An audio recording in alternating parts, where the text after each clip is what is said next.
السلام علیکم ورحمۃ اللہ وبرکاتہ۔ آج بہت ہی اہم مسئلہ عرض کرنے کی کوشش کروں گا، چونکہ ایک ایسی بلا نازل ہے جس بلا میں تقریباً 50% لوگ مبتلا ہیں، اور اس ایسی بلا ہے کہ جس کی بنیاد پر ان کی بیوی ان پر حرام ہو جاتی ہے، لیکن وہ لوگ اس بات پر دھیان نہیں دیتے ہیں،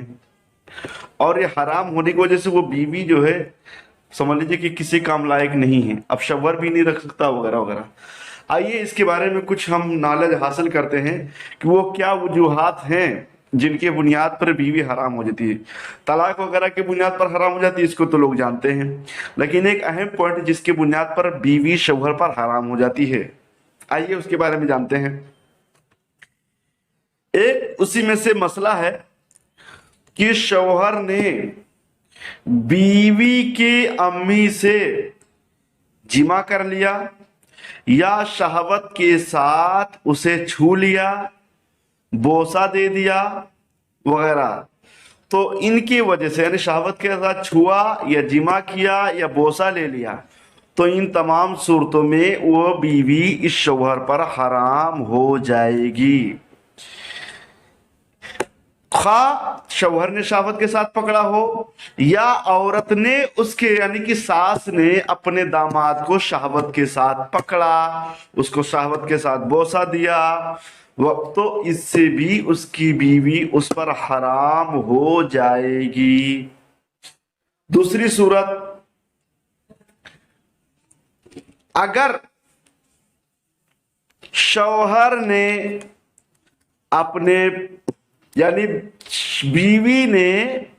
شوہر کے باپ سے، شوہر کے باپ یعنی سسر،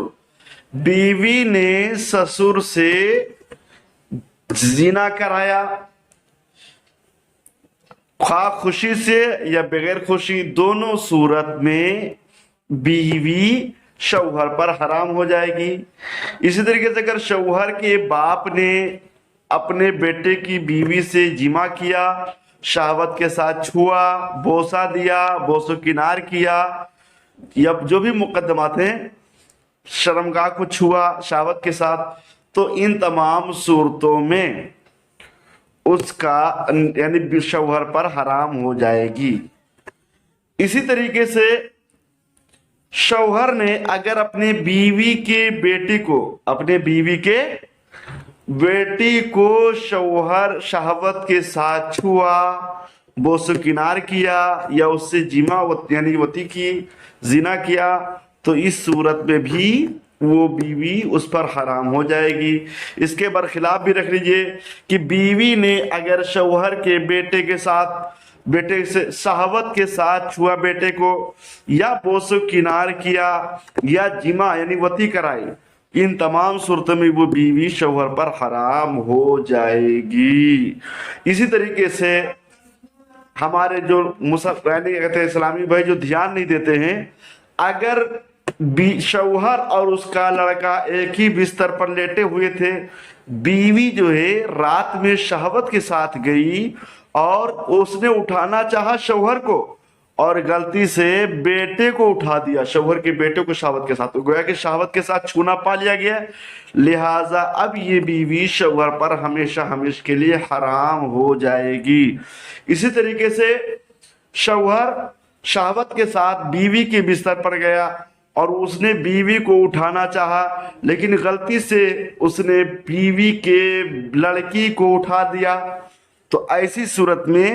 بیوی اس پر ہمیشہ کے لیے حرام ہو جائے گی، چونکہ اس نے اپنی بیوی کے بیٹی کو شہوت کے ساتھ چھو لیا، حرمت مشترکہ ثابت ہو گئی۔ تو ان تمام باتیں ہیں جن کی وجہ سے بیوی شوہر پر حرام ہو جاتی ہے۔ ہمارے تمام اسلامی بھائی اور اسلامی بہنیں اس کو بغور سنیں اور اس پر عمل کرنے کی کوشش کریں، بالکل شہوت سے کسی کو چھونے سے بچیں۔ اور بالکل بہت سارے اسلامی بھائی کیا ہوتے ہیں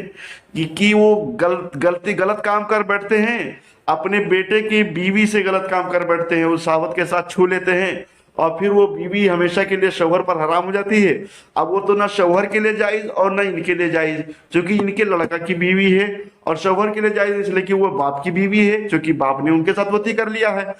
تو